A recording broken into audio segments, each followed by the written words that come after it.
झाल्यामुळे मी आपलं मनोगत जे आहे, कारण अशा कार्यक्रम तुम्ही काय चांगल्या कार्यक्रमात जेव्हा बोलवता तेव्हा प्रमुख जे पाहुणे असतात त्यांच्याकडून काहीतरी आपल्याला साहित्याबद्दल काही गोष्टी माहीत असाव्यात या उद्देशाने आम्ही इथे आलेल्या आहे. भरपूर संमेलनमध्ये मी सांगत राहतो साहित्याबद्दल. तर आज काव्य स्पंदन साहित्य समुदारा आहे त्या काव्य संमेलन सुजन सन्मान पुरस्कार आणि पुस्तक प्रकाश संसोळा यासाठी व्यासपीठावर विराजमान जे पाहुणे आहेत, प्रमुख पाहुणे, त्या सर्व प्रमुख पाहुणे आणि इथं या काव्यस्पंदनचे जे यांची कोर टीम आहे त्या कोर टीमचे सदस्य माझ्या संबंध संगीताताई माने यांची आम्ही एका मंचावर नेहमी ओळखत राहिली आहे. एका काव्य समूहामध्ये त्या उत्कृष्ट लावणीकार आहेत. त्यांनी बरेच ठिकाणी मला पाहिलेलं होतं, त्यांची आग्रह होता. रस्ते मॅडमसुद्धा आम्ही पुण्याला सोबत होतो. तर या सर्व लोकांनी जेव्हा बोलावलं असेल पण इतके चांगले लोक या साहित्य समूहात आहे. तर म्हणून मी बाकीचे कार्यक्रम माझे होतो सोलापूरला होता ते सोडून इथं आलो. मला आपल्या सर्वांची आज भेट झाली, माझं भाग्य आहे. आणि या सर्व अतिथीसोबत आपण जे समोर मंचासमोर बसलेले सरस्वती पूजक साहित्यिक आहेत, काही यात प्रकाशक आहेत, काही पाठक आहेत आणि सर्व रसिक श्रोतागण, आज महाराष्ट्राच्या सर्व कानाकोपऱ्यातून साहित्यिकांचे कौतुक करण्यासाठी व हितगुज करण्यासाठी आज आपण सर्व सारखंच इथे जमलेला आहात. परंतु नमूद करण्यासाठी गोष्ट अशी आहे की या समूहाच्या प्रमुख अध्यक्षा जे आहेत ते महिला आहेत, उपाध्यक्ष संगीताई महिला आहेत आणि चांगलं सूत्रसंचलन ज्यांनी केलं क्रांतीताई पाटील, राणे पाटील ह्या सुद्धा महिला आहेत. आणि या संमेलनामध्ये जास्तीत जास्त उपस्थिती महिलांची होती.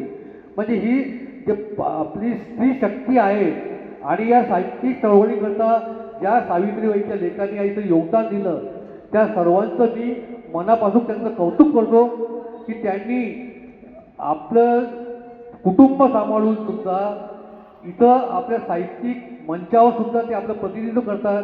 आणि जे काही आपला वारसा आहे, ज्या सावित्रीबाईंचा, जिजामाता, बहिणाबाईंचा, असे भरपूर आपल्या त्यांनी आपल्याला विचार चांगली मशाल दिलेली आहे, ती ज्योत घेऊन या ज्ञान येण्यात आहुती देण्याकरता आज सर्व महिला इथं आपलं सहभाग नोंदवित आहे. ही सर्वात मोठी आनंदाची गोष्ट आहे. आणि अशा सर्व स्त्री शक्तीला माझा मानाचा मुजरा. आणि मी या स्त्री शक्तीबद्दल माझ्या नेहमीच्या एक 4 ओळी सांगतो की स्नेह के धागों से रिश्तों की तुरपाई करना जानती है, स्नेह के धागों से रिश्तों की तुरपाई करना जानती है, ये परिवार और समाज के हर मर्ज पर दवाई करना जानती है, माँ बहन पत्नी बनकर हर जिम्मेदारी को नारी निभाती है, माँ बहन पत्नी बनकर हर जिम्मेदारी को नारी निभाती है, सिर्फ नारियाँ ही है जो रिश्तों की कमाई करना जानती है.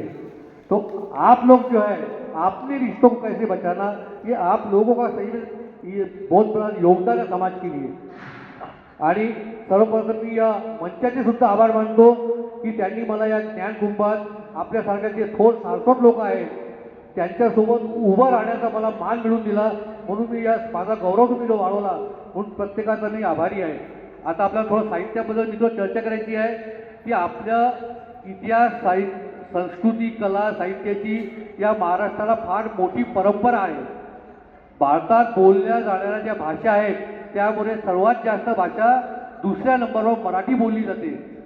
आणि जगात जे लोक आहेत ते जगात 10व्या क्रमांकात मराठी बोलली जाते. पूर्ण विश्वात जवळपास 12 कोटी लोक मराठी बोलतात. आणि जिथं जिथं मराठ्यांनी आपलं साम्राज्य वाढवलं त्या सर्व गोवा, कर्नाटका, आंध्र, तमिळ, गुजरात, मध्य प्रदेश, राजस्थान, हरियाणा इथपर्यंत मराठी लोकांनी आपलं राज्य स्थापन केलं आणि आपली मराठी भाषा आणि संस्कृती टिकवली आहे. आणि इतकी जुनी परंपरा आहे की ज्याचा आपल्या संतांनी, शाहिरांनी वेळोवेळी आपल्याला या मराठी मायबोलीचा प्रचार करून आपल्याला एक भरभक्कम पाया आपल्याला तयार करून दिला.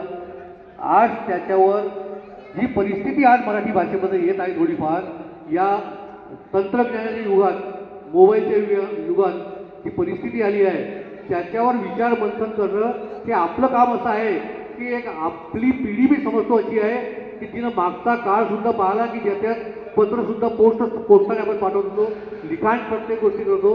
आणि आजचं युग आहे व्हॉट्सअप युनिव्हर्सिटी जिथं झालेली आहे तो काळसुद्धा आपण पाहिलेला आहे. अशा याच्यात लोकांना चांगलं साहित्य वाचण्याकरता कशी गोडी लावावी ही जबाबदारी ही आज आपल्या पिढीवर आलेली आहे आणि त्याच्याकरता या नऊ पिढीला कसं वाचनाची गोडी लावून तयार करायचं ही आज चिठ्ठीची एक बाब आपल्यासाठी झालेली आहे. साहित्य म्हणजे काय असते, आपला हृदयाशी संवाद व्हायला पाहिजे. इथं चांगल्या चांगल्या कवी लोकांनी आपली कविता प्रस्तुत केली समोर, त्यांच्या भावना ज्या होत्या कळवल्या, खूप चांगले लोक इथं बोलले, त्यांच्या भावना आपल्यापर्यंत पोहोचल्या की नाही पोहोचल्या केव्हा कळणार, जेव्हा आपण त्यांना दाद देणार. आपण दाद दिली तर माहीत पडते की आपल्याला ते गोष्ट आपण त्या हृदयापासून जुडलो आहोत. म्हणून साहित्यकार जेव्हा काही सांगतो, संवाद करतो, त्याच्याशी तुम्ही हृदयाशी जुळणं हे फार आवश्यक आहे. आणि याच्याकरता ही वातावरणाची निर्मिती करण्याचं काम या काव्य स्पंदन साहित्य समूह करीत आहे. ही फार मोठी अभिमानाची गोष्ट आहे. आजच्या काळात असे काव्य समूह आहेत की जे या मराठी मायबोलीच्या जतन करण्यासाठी वारंवार आपलं सर्व तन्मन धन देत आहेत. म्हणून प्रत्येकाचं त्याच्यात खूप मोठं कौतुक करावं वाटते. आणि जे काव्य स्पंदन मला एक ओळी सांगायची आहे, आओ शब्दों के महल सजाकर उसे पवित्र धाम करते हैं. आओ शब्दों के महल सजाकर उसे पवित्र धाम करते हैं. आज की ये महफिल तमाम साहित्यकारों के नाम करते हैं. माय बोली मराठी के उत्थान के लिए समर्पित माय बोली मराठी के उत्थान के लिए समर्पित इस मंच काव्य समूह को दोनों हाथ जोड़कर हम प्रणाम करते हैं. तो यह बहुत बड़ी बात है साहित्यकारों के लिए, कारण साहित्य क्षेत्रात असे काम करणारे लोक यांची आज खूप गरज आहे. इथं मी पाहिलं, या जेव्हा मंचावर मी आलो तर इथं जे वरिष्ठ आहेत, जे वरिष्ठ आहेत, त्यांचं लिखाणमध्ये आहे, भरपूर आहे, त्यांचा इथं यथोचित आदरभाव केला गेला. म्हणजे ह्या आयोजकांचं किंवा हे संचलनकर्ते जे आहेत यांचं खूप मोठं तुम्हाला कौतुक वाटलं की जे कोणते वरिष्ठ आहेत त्यांचा त्यांनी आदर इथं पूर्ण व्यवस्थित केला. परंतु जे नवोदित लोक आले, एक लहान मुलगी सुद्धा आली, तर जेव्हा नवोदित आले त्या नवोदितांचं सुद्धा यांनी तोंड भरून कौतुक केलं. म्हणजे ही फार मोठी गोष्ट आहे कोणाचं कौतुक करायचं. आपल्यापेक्षा जे कनिष्ठ आहेत त्यांना या साहित्य सेवेमध्ये त्यांचं कौतुक करून त्याच्या पाठीवर हात ठेवायचा, ही फार मोठी, याला फार मोठा जिगर लागतो. आणि हे कामे हा काव्य स्पंदन समूह करीत आहे. मित्र मी मला सांगतो, मला याचं वैशिष्ट्य असं वाटलं की यांच्या माध्यमातून विविध स्पर्धा घेतल्या जातात. त्या स्पर्धा म्हणजे त्यांनी पुढे सांगितलं आता ताईंनी की बस आम्ही अशा ज्या वेगवेगळ्या स्पर्धा इथे घेतल्या, त्या स्पर्धामध्ये लोकांना पुरस्कार दिले जातात. ही फार मोठी गोष्ट आहे. स्पर्धा घेणं, त्यामध्ये त्या लोकांना त्याच्यात जागृत ठेवणं, कंटिन्यूस ठेवणं. आणि मी पाहिलं की मंचावर आता जेव्हा सत्ता समारंभ झाला, त्या समाजाच्या घटकातील कित्येक लोक जे होते ते वेगवेगळ्या काही शिक्षक क्षेत्रातले असतील किंवा साहित्य क्षेत्रातली, उद्योग क्षेत्रातली, कला क्षेत्रातली आहे, त्यांचा मंचावर बोलून सत्कार केला. म्हणजे साहित्यिक जो आहे तो जेव्हा समाजात चळवळ उभी करतो तेव्हा त्याला समाजातील चांगले कार्य करणाऱ्या लोकांचा त्याचा सत्कार सत्कारही केला पाहिजे. स्पर्धा देऊन लोकांना नवीन नवीन गोष्टी शिकवल्याही गेल्या पाहिजे. आणि परत सर्व लोकांचं इथं सोबत बोलून साहित्यिकांना त्यांच्यासोबत त्यांचं काव्य जे आहे ते संमेलन सुद्धा भरवलं पाहिजे. हे फार मोठं काम हे काव्य स्पंदन आणि इथं यांचे सर्व लोक करत आहेत, हे मला आश्चर्य वाटत आहे. मित्र, मी एक तुम्हाला माहीत असेल की ज्ञानपीठ प्राप्त पुरस्कार मारुती चितमपल्ली जे आहेत त्यांचं मी एक इंटरव्ह्यू ऐकला होता. तुम्ही बहुतेक नाव ऐकलं की माहिती नाही. त्यांच्या जवळपास 21 पुस्तकं झाल्या.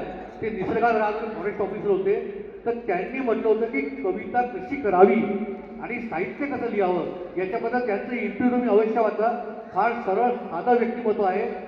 आणि त्यांनी म्हटलं होतं की जेव्हा आपण आपलं म्हणणं, जर ताईने सांगितलं की आपण आपलं लिखाण हे आपल्या स्थानिक भाषेत करायला पाहिजे आणि सरळ सोपी भाषा आपली